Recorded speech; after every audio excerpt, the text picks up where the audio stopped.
સમિતિ દ્વારા આયોજિત શ્રી મહારાજાના પ્રતાપસિંહજીની તિથિ અનુસાર જન્મજયંતિ નિમિત્તે ગૌરવ યાત્રા કાઢવામાં આવી હતી। મહારાણા પ્રતાપ સમિતિ દ્વારા આયોજિત શ્રી મહારાણા પ્રતાપસિંહજીની તિથિ અનુસાર જન્મજયંતિ નિમિત્તે ગૌરવ યાત્રા કાઢવામાં આવી હતી। દેશભરમાં આજે વીર પુરુષ મહારાણા પ્રતાપજીની જન્મજયંતિની ઉજવણી કરવામાં આવી રહી છે। તેઓ મેવાડના સિંહ તરીકે ઓળખાય છે। વીર મહારાણા પ્રતાપનો જન્મ 9 મે 1540ના રોજ એક રાજપૂત પરિવારમાં થયો હતો। તેમના પિતા ઉદયસિંહ ઉદયપુરના સ્થાપક હતા। મહારાણા પ્રતાપ ભારતમાં મુગલ સામ્રાજ્યના પ્રસારને રોકવાના તેમના પ્રયાસો માટે જાણીતા છે। હલ્દી ઘાટીનું યુદ્ધ મુગલો સામે પહેલું યુદ્ધ સાબિત થયું, જેમાં મહારાણાએ મહત્વની ભૂમિકા ભજવી હતી। તેણે શક્તિશાળી મુગલ શાસક અકબરને 3 વખત હરાવવાનું ગૌરવ પ્રાપ્ત કર્યું છે।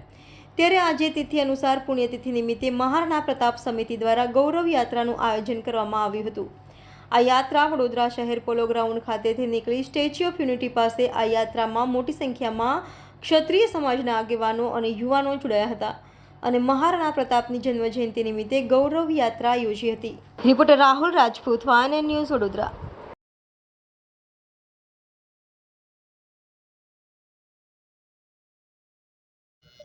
हाँ जी, अरे क्यां जवाना શું કાર્યક્રમ? આજે વીર શિરોમણી મહારાણા પ્રતાપસિંહજીની જન્મજયંતિ તિથિ પ્રમાણે એટલે 484મી જન્મજયંતિ ભારત વર્ષમાં સમગ્ર ઉજવાઈ રહી છે। ત્યારે વડોદરા ખાતે મહારાણા પ્રતાપ સમિતિ દ્વારા ગત વર્ષની જેમ આ વર્ષે પણ ગૌરવ યાત્રાનું આયોજન કર્યું છે। આ ગૌરવ યાત્રામાં મહારાણા પ્રતાપસિંહજીની ચેતક સાથેની પ્રતિમા વડોદરાથી સ્ટેચ્યુ ઓફ યુનિટી ખાતે જશે।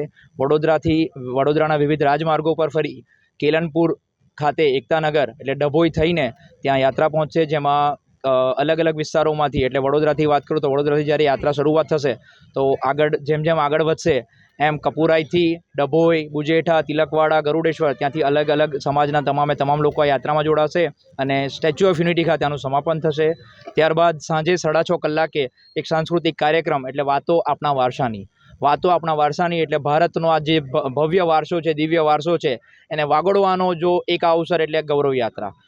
એના સંદર્ભથી આજે મહારાણા પ્રતાપ સમિતિ એક જ મેસેજ આપવા માગે છે કે આ ભારતનો જે દિવ્ય અને ભવ્ય વારસો છે કે જે અખંડિતતામાં 562 રિયાસત એટલે 562 રજવાડાએ જે બલિદાન આપ્યું છે, આ બલિદાનને ઉજવવાનો એક અવસર એટલે આ ગૌરવ યાત્રા। અને એના સંદર્ભમાં આપ જોઈ રહ્યા છો કે તમામ જેટલી પણ ગાડી અહીંયા ઉપસ્થિત છે એમાં આ રજવાડાના માનમાં, એમના સન્માનમાં એમનો ફ્લેગ લગાવી અને આ યાત્રા નીકળે છે અને એમને એક દિવસ આ ભારતના અખંડિતતાના આ લોકશાહીના પર્વને આપણે જેમ ઉજવીએ છીએ તો એમનો પણ સન્માનમાં આપણે યાદ રાખીએ, આજની યુવા પેઢી યાદ રાખે એ સંદર્ભથી આ ગૌરવ યાત્રા એ સ્ટેચ્યુ ઓફ યુનિટી ખાતે જાય છે। Subscribe now and press the bell icon. Never miss an update.